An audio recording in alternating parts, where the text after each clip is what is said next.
नमस्ते गाइज, यह video Munger university और तिलका मांझी भागलपुर यूनिवर्सिटी में जो बच्चे पार्ट 1 में पढ़ते हैं और जिनका ऑनर्स इकोनॉमिक्स है और जिनका पेपर 1 है तो उन लोगों के लिए यह लेक्चर 4 का सीरीज है। इससे पहले आप लोगों का लेक्चर 3 तक अपलोड कर दिया गया है, आप लोग प्लेलिस्ट जाकर चेक कर सकते हैं। यह आप लोगों का लेक्चर 4 का सीरीज है। तो और भी सब्जेक्ट के वीडियो अपलोड किए गए हैं, आप लोग प्लेलिस्ट जाकर अवश्य चेक करें, वहाँ पर आप लोगों को मिल जाएंगे। और टेलीग्राम चैनल से अवश्य जुड़े और किस प्रकार से और अन्य सब्जेक्ट की आप लोग तैयारी खुद से ऑब्जेक्टिव की तैयारी कर सकते हैं उसका लिंक भी डिस्क्रिप्शन में दिया गया, तो वो वीडियो भी आप लोग देख के अपनी तैयारी कर सकते हैं जिन जिन जिन सब्जेक्ट का वीडियो अपलोड नहीं किया गया है। तो चलिए यह जो है लेक्चर 3 का सीरीज, लेक्चर 4 का सीरीज आप लोगों का शुरू करते हैं। तो चलिए पहला क्वेश्चन है आप लोगों का लेक्चर 4 के सीरीज में है। ये क्वेश्चन है, निम्नलिखित में से किस वस्तु से उपभोक्ता बचत सर्वाधिक होगी? तो ऑप्शन देखते हैं, कार का एक नया मॉडल, ये नहीं, नमक ये हो जाएगा, कोट ये भी नहीं होगा, फ्रिज। तो किस वस्तु से उपभोक्ता बचत सर्वाधिक होगी? तो नमक हो जाएगा इसका आंसर। नेक्स्ट क्वेश्चन है, उपभोक्ता की बचत को निम्न में से किस नाम से भी पुकारा जाता है? तो उपभोक्ता की बचत को क्रेता का आधिक्य इसके नाम से भी जाना जाता है। नेक्स्ट क्वेश्चन है, उपभोक्ता की बचत के विचार को देने का श्रेय है?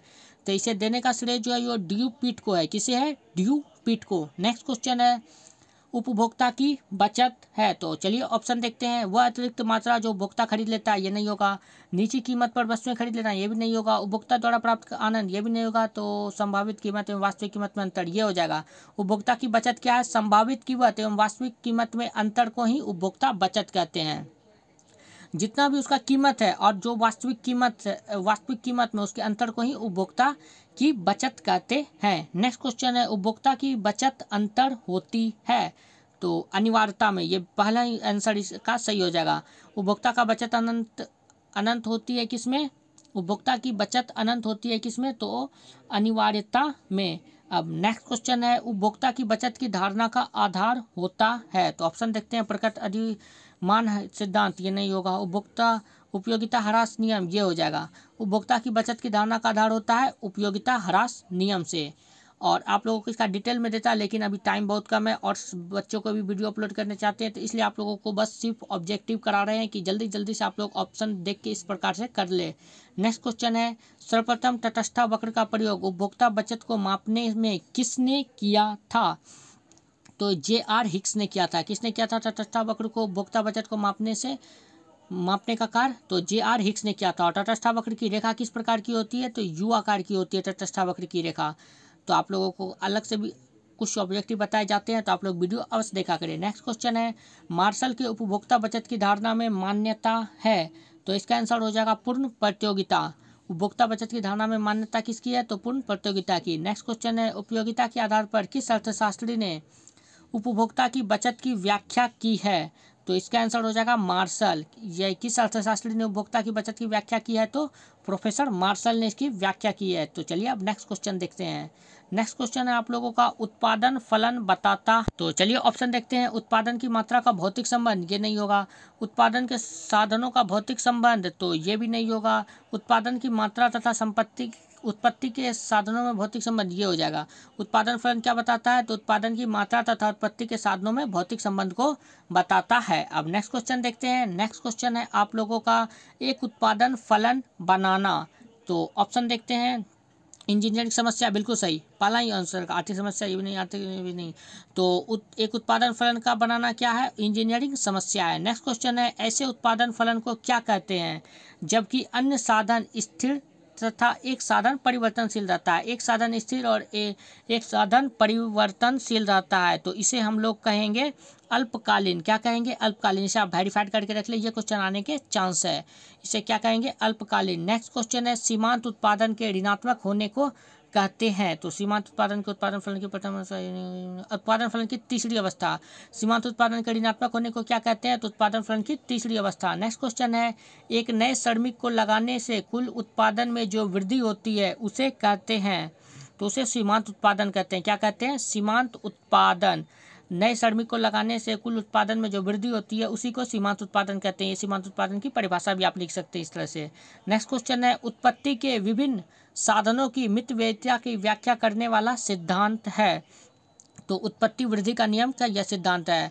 और आप लोगों को लग रहा है कि मैं फास्ट में बता रहा हूँ, तो यूट्यूब पर एक फंक्शन है, आप लोग जो है इसका स्पीड को नॉर्मल से 0.25 स्पीड में भी देख सकते हैं कम करके, ताकि आप लोग अच्छे से समझ सके। तो चलिए आगे नेक्स्ट क्वेश्चन देखते हैं। नेक्स्ट क्वेश्चन है, अल्पकाल में ऋणात्मक प्रतिफल की अवस्था में परिवर्तनशील साधन की सीमांत उत्पादकता होती है, तो वो ऋणात्मक होती है। क्या होती है? ऋणात्मक।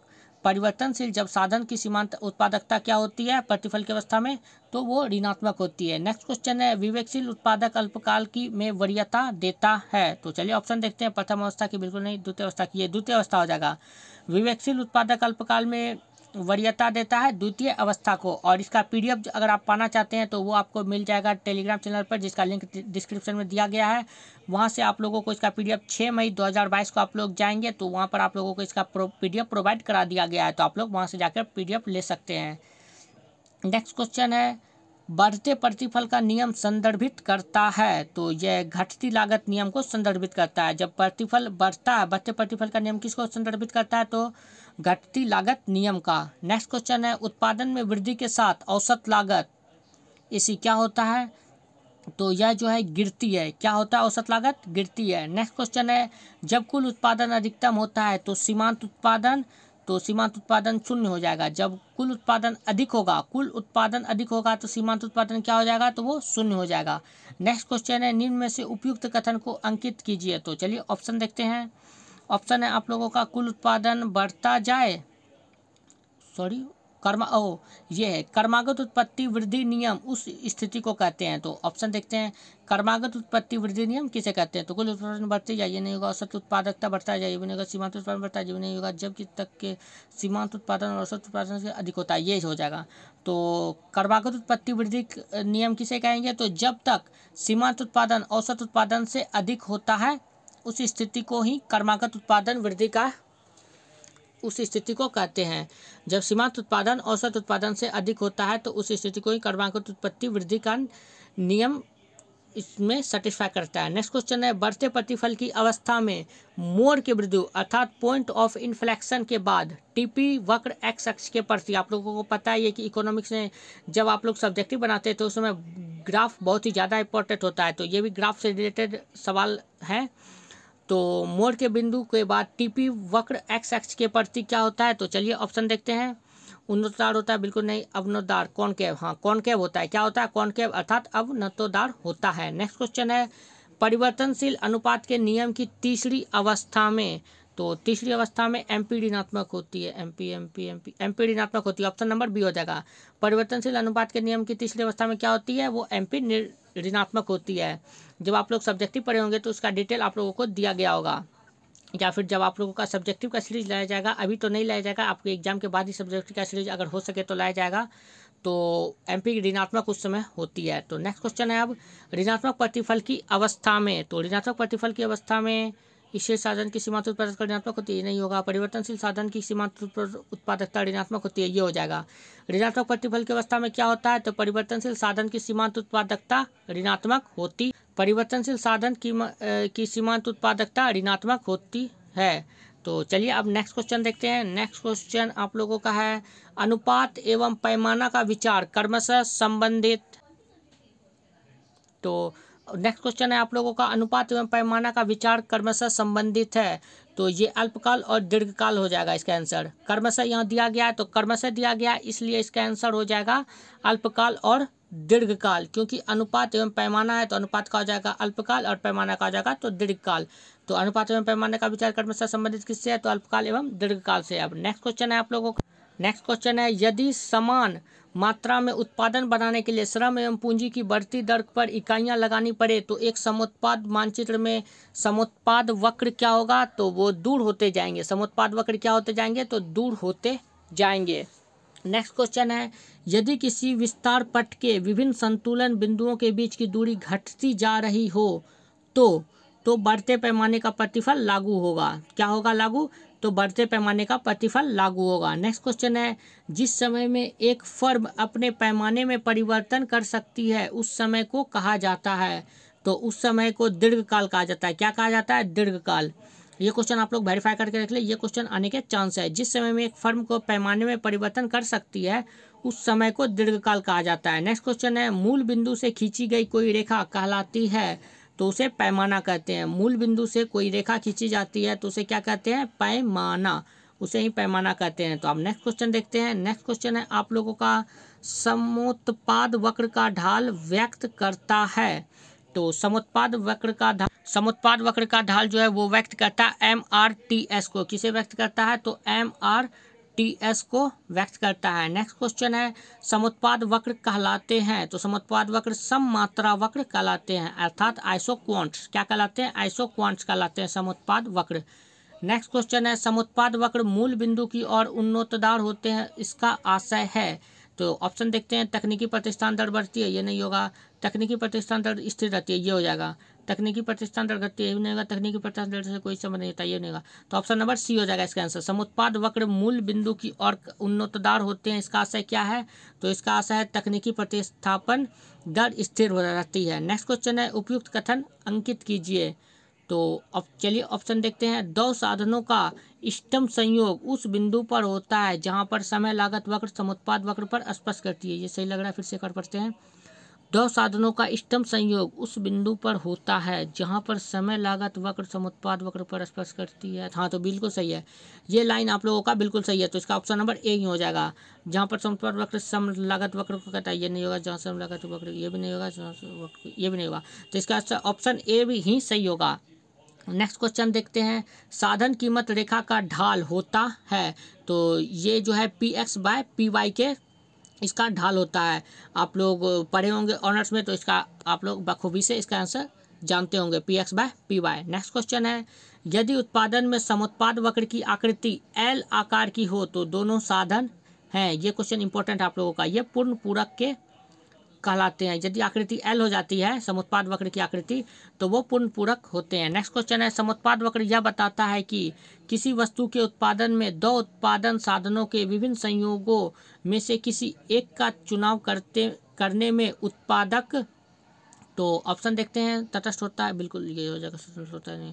तो इसका क्या हो जाएगा, उत्पादक तटस्थ होता है। समुत्पाद वक्र यह बताता है जबकि उत्पादन में के साधनों में विभिन्न संयोग में किसी एक का चयन करके उत्पादक क्या हो जाती है, तो तटस्थ हो जाता है। नेक्स्ट क्वेश्चन है, समुत्पाद वक्र में x तथा y अक्षों पर दो विभिन्न मात्राओं के संयोगों को प्रदर्शित करते हैं, ये मात्राएं निम्नलिखित तत्वों की होती है। तो ऑप्शन देखते हैं क्या क्या है, वस्तु के उत्पादन, वस्तु के सीमांतन, उत्पादन लागत, उत्पादन साधन। इसका आंसर क्या, इनपुट्स। हाँ, इनपुट्स बिल्कुल सही है, इनपुट्स हो जाएगा इसका आंसर।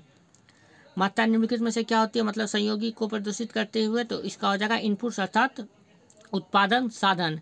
नेक्स्ट क्वेश्चन है आप लोगों का, समुत्पाद वक्र का